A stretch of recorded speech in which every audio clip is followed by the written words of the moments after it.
Good evening and welcome to ITV News. This is Friday night's calendar. Hello, thanks for your company. Here are tonight's headlines. A father and daughter from Bradford who were injured in the Manchester Arena bombing are awarded £45,000 following claims the attack was a hoax. You face a bully straight on, and that's what I've done today. And, I'm not going to do it now, but there will be tears. In Gracie's name, 3 years after she was murdered close to here by an obsessed stalker, a permanent tribute and pledge that this never happens again. To honour her in this way and get the support we've had in our campaign to make a difference and save further lives is a great thing, and I'm so pleased, and she would be as well.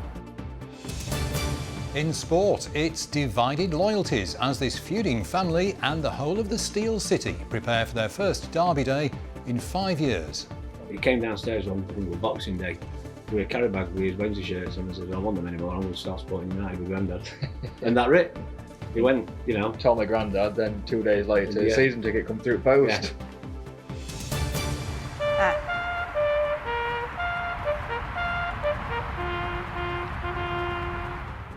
And we shall not forget them.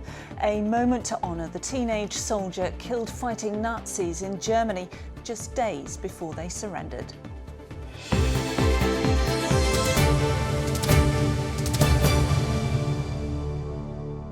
Good evening. First tonight, and the High Court has awarded 2 people who were injured in the Manchester Arena bombing a total of £45,000 in damages after they sued a man over his claims that the attack was staged. Martin Hibbert and his daughter Eve, who lived in Bradford at the time, took legal action against Richard Hall after he said in several videos and a book that the attack never happened, and they were just what he called crisis actors. Emma Sweeney has our main story.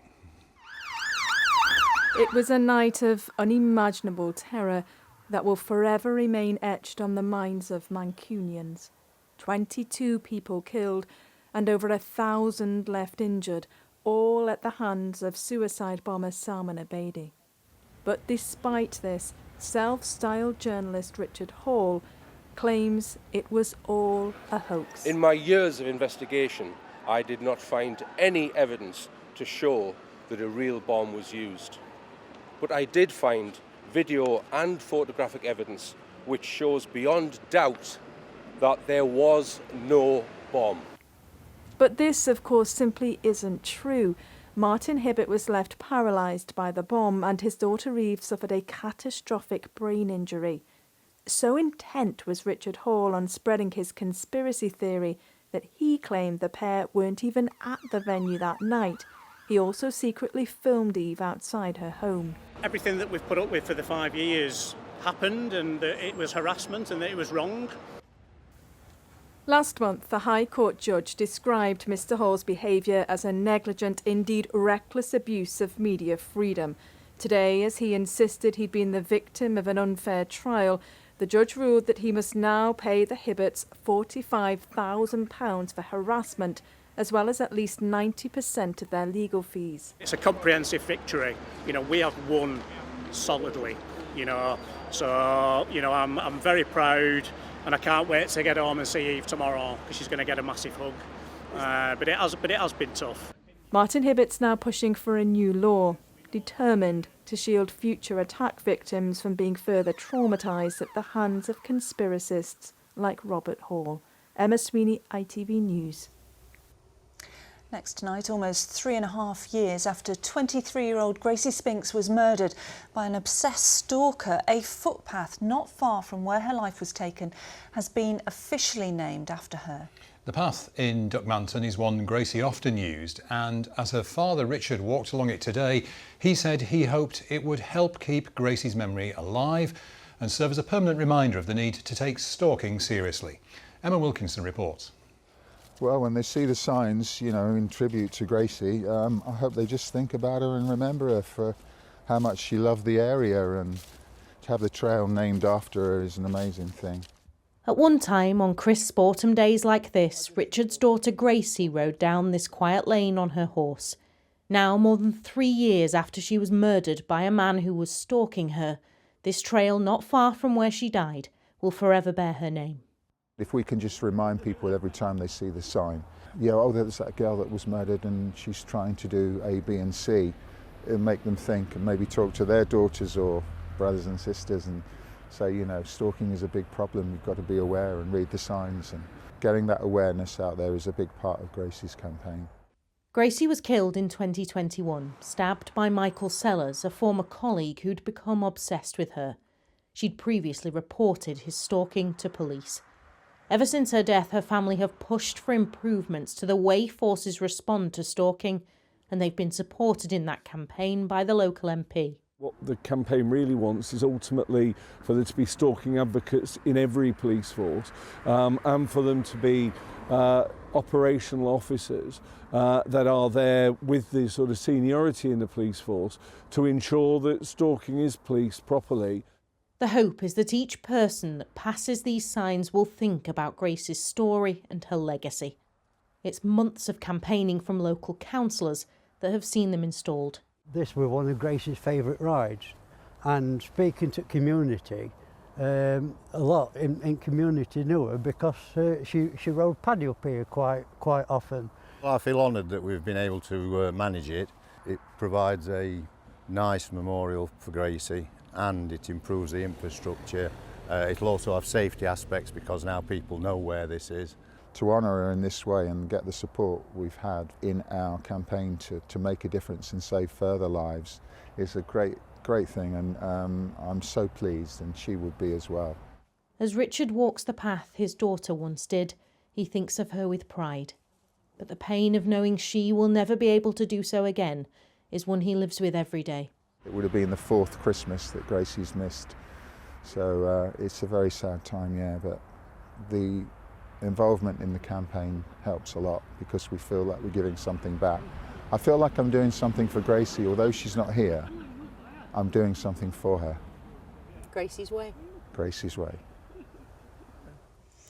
And that was Richard Spinks ending that report by Emma Haywood. I'm sure a very emotional day for him today. Now, a man and woman have appeared in court charged with the murder of a 72-year-old man whose body was found at a house in York. Police arrested the pair, Jason Holgate, who's 32, and Nicola Ann Beck, who's 42, after the discovery at a property in Whitehorn Close in Huntington on Monday night. They were also charged with theft of a motor vehicle. Earlier today, they appeared at York Magistrates Court, where both were remanded in custody.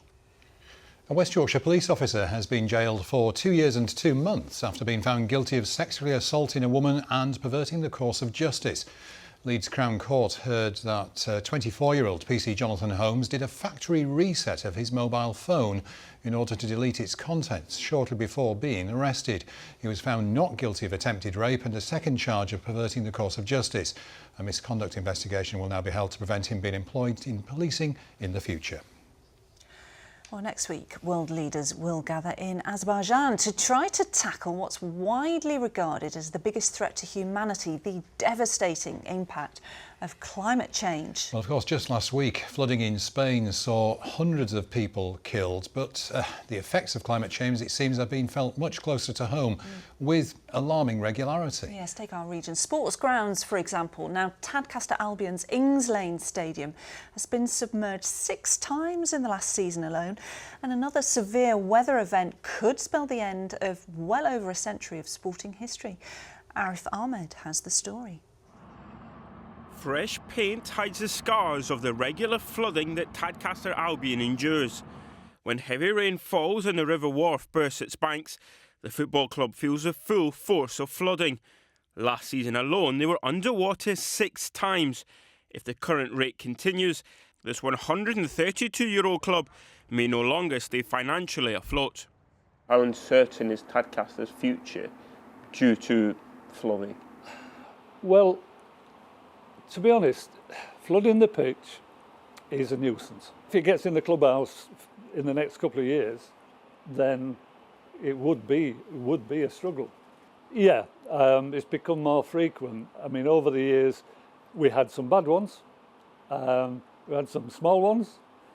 It's just getting more and more times that we've got to cope with it. Cut them in half as well. This is Michelle's 6th season cooking the food here. In that time, she's had 4 new kitchens. Residue left by floodwater, ruining expensive equipment. It's just devastating for the club, really, because then they end up all the reserves of money that they haven't got. So then you're ticking over and you're trying to get yourself in front, you know, and you keep on going and you keep doing a bit more and they raise a bit more money here and a bit more money there. And it's just sad, but you've got to get back on with it. Everybody comes in and cleans it up and off you go again. A recent survey from the Met Office found that by 2050, a quarter of UK football grounds will be flooded. Experts also predict that heavy rainfall will increase by 45% if steps aren't taken to reduce climate change. No matter what we do today, we will see an increase in the flooding of those football pitches and in the heavy rains that we expect to see. But what we can do now is slow those changes down for future generations. And there's never been a more important time in the battle against climate change than this decade. One club doing more than most are Newark and Sherwood United.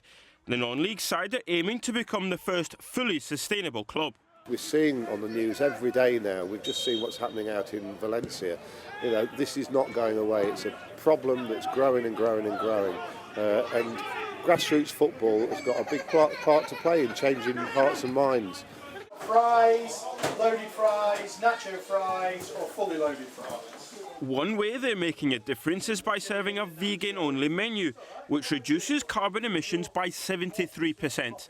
We found one supporter who tried it for the first time. You've just had some vegan food at half-time. What did you make of it? That was vegan? Yeah. Yeah, I didn't know it was vegan. To come here to a club that is so focused on sustainability and vegan food and things like that, what do you make of that? Like I said, I didn't have a clue whatsoever it was vegan, but knowing all this now coming through, like, I feel it's quite good for the community, good for the environment. The taste, I couldn't tell, to be honest, to tell you the truth, I couldn't tell at all. So yeah, I can't see any problem with it at all. The Highwaymen are currently homeless and play 20 miles out of town in Grantham, but they've got plans in place to build a new stadium made out of repurposed shipping containers. If you use shipping containers, you don't need to build foundations. If you need to grow, you can adjust it. If you need to move, you can move it. So you've got that flexibility, and we spend a lot of effort and energy building things that then need to be changed, and we have to knock them down and repurpose them. Whereas if we can move things around, and shipping containers are a perfect opportunity to do that with. Back in Tadcaster, the fear of flooding remains, but the sun isn't setting on their belief that there's still time to make a difference. Certainly is. Well, Arif is live for us at Tadcaster this evening. And Arif, there are some, well, really positive plans in place, aren't there? Not just for the club, but for the town as well in its battle against these elements.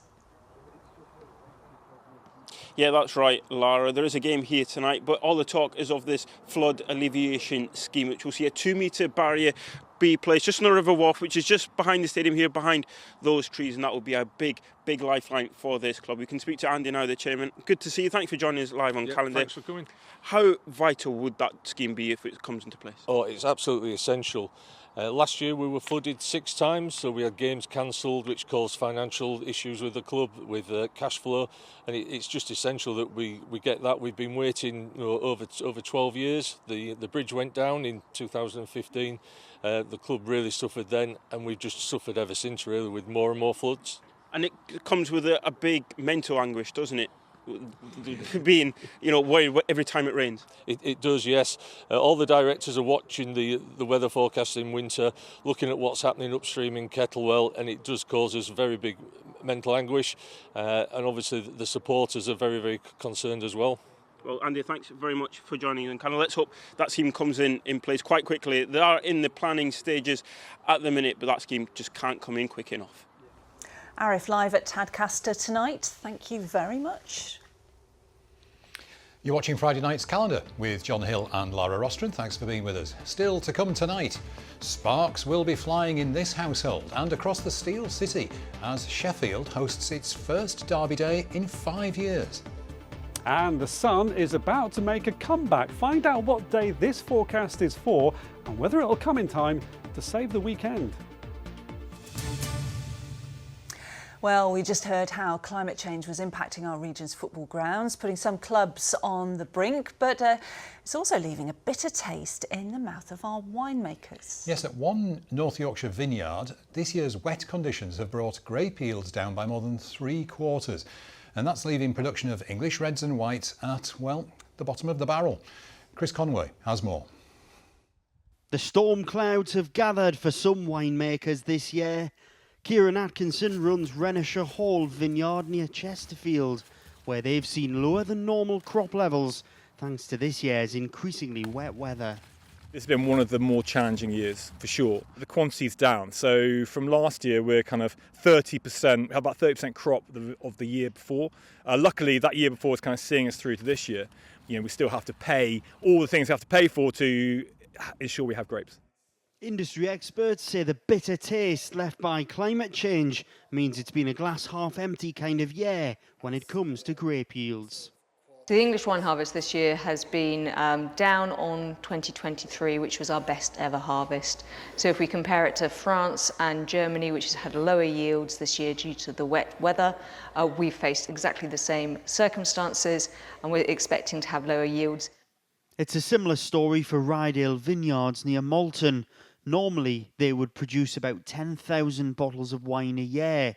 This year, they expect to be able to make about 2,000 bottles, a reduction of more than 3/4. This year, especially, a couple of them are empty, as you can hear. And that would normally be full of wine? Normally be full, yeah. And normally we are at capacity. Normally we've got actually too much wine.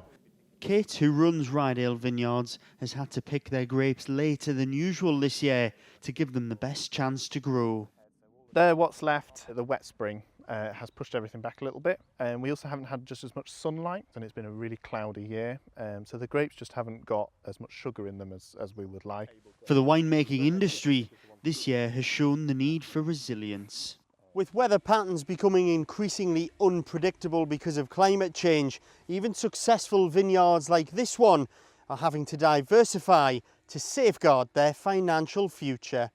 We try and grow visitor access, so we try and make as many people as possible come and see us and come and visit the vineyard and see the vines, and that's important to us.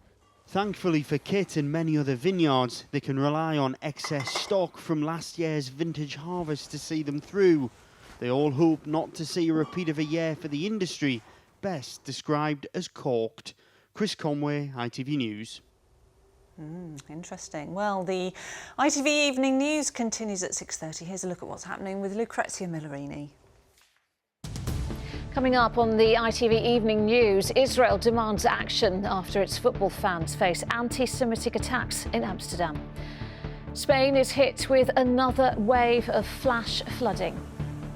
Plus, Kate returns to the spotlight as William says it's been the hardest year of his life. Join me for those stories and more at 6:30.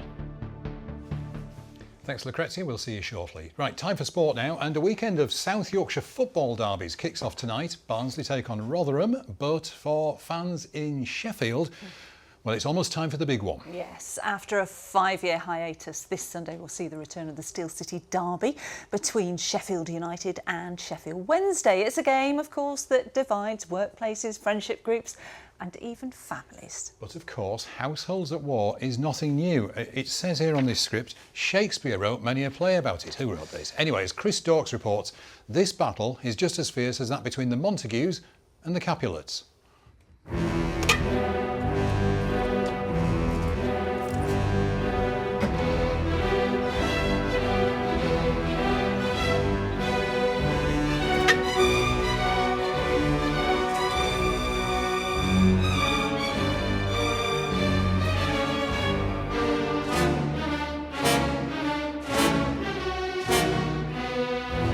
Two men, both alike in dignity, in fair Chesterfield, where we lay our scene. From ancient grudge to new mutiny, one family divided by two teams. Lewis is a Sheffield United fan. His dad Phil supports Sheffield Wednesday, and like a Shakespearean tragedy, their relationship is one of love, but also one of rivalry. He came downstairs on, I think it was Boxing Day, with a carry bag with his Wednesday shirts in. He said, I don't want them anymore, I'm going to start supporting United with Grandad. And that's it. He went, you know. Told my granddad, then 2 days later, Yeah. season ticket come through post. Yeah. Sadly, Lewis's granddad David passed away earlier this year. His funeral was a little different. When Chris says, what do you want for a hearse? He said, I don't want a hearse, you might as well just stick me in a dumper truck for a laugh. So we did. He would never have anything blue. He once ordered this gazebo for garden, he came and it was blue, so he gave it me. Yeah. He would not put it up. From what's known locally as the Boxing Day massacre of 1979, when Wednesday thrashed United 4-0, to the so-called Bouncing Day massacre in 2017, when United burst Wednesday's bubble with a 4-2 win at Hillsborough, there have been many a memorable derby. However, in the last 3 derbies, there hasn't been one single goal, but the fans who are going to be here at Bramall Lane on Sunday will hope this one is another classic. United, with the home crowd and form on their side, are favourites. But like United, Wednesday also won in midweek and will certainly be fired up. My barber actually is a blade. I said to him yesterday, make sure you don't ruin my haircut for the weekend. He said, I can't promise anything, so we'll see how it goes later on. It's unpredictable, it's passionate, it's important to everybody. So I'm sure it's going to be a tight game. Might be decided on a mistake, might be decided on a bit of brilliance. But we're coming to win. So we're all set for the latest chapter in this historic match. For never was there a derby that spanned more decades than this of the Owls and the Blades. May the best team win, as long as it's us. Chris Dawes, ITV News. Do you think they'll be speaking on Sunday? Let's see what the result goes like. Who knows? Now then, this Sunday is also Remembrance Sunday, when people up and down our region will stop to remember the countless servicemen and women who've given their lives in service of our country. Servicemen like Anthony Granville Taylor Hurst from Mansfield Woodhouse, who, as we told you yesterday, died just days before the Second World War ended, fighting to take the German village of Kuttenholz from the Nazis. Well, after visiting a memorial at the battle site, Anthony's niece travelled to pay her final respects to Uncle Granville, as she calls him, at his final resting place. Peter Bean has the story. Rose is making the hour-and-a-half journey to the place where her uncle is buried. My stomach seems to be churning. I'm a bit overwrought by it all. More overwhelming still is the reception awaiting Rose at Becklingen War Cemetery. A minute's silence, Rivali, and the pipe will play after that Flowers of the Forest. All right. Yeah. The Royal British Legion has arranged a short ceremony for Uncle Granville with full military honours.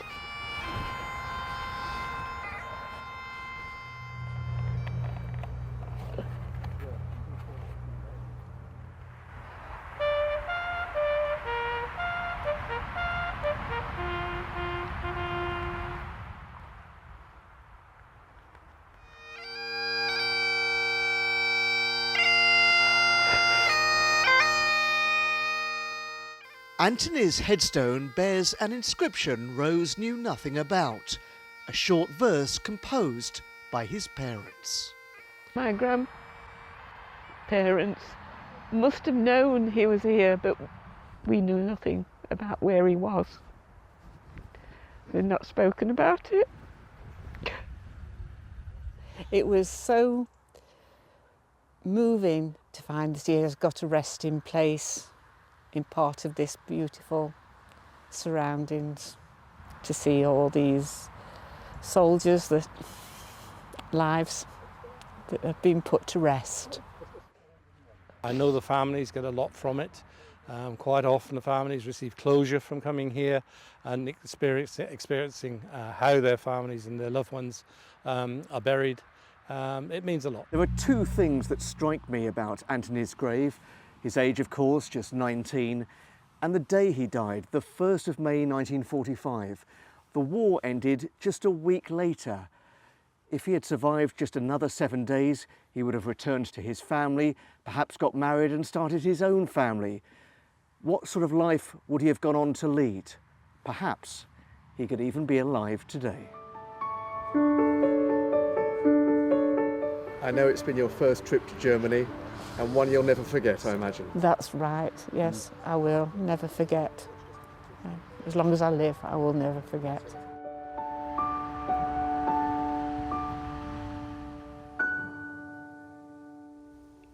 Memories of Uncle Granville, just 19 years old, and there'll be plenty of memories this Sunday, of course. There will. Shall we find out what the weather's like on Sunday? Here's Nick Miller.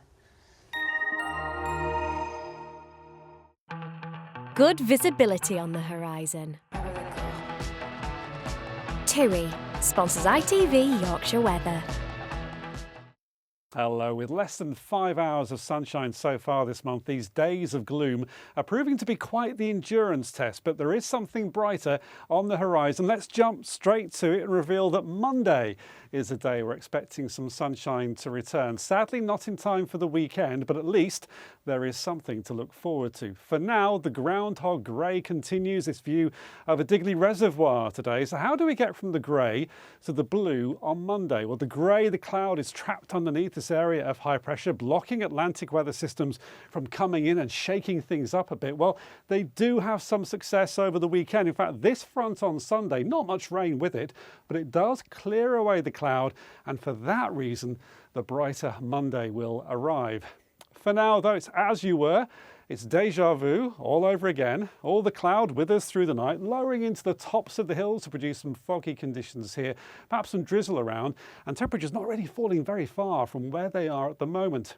So plenty of cloud again into tomorrow, and we may also expect a bit more in the way of patchy light rain or drizzle around tomorrow as well. So with all of that going on, it's actually likely to feel colder as we're stuck in single figures.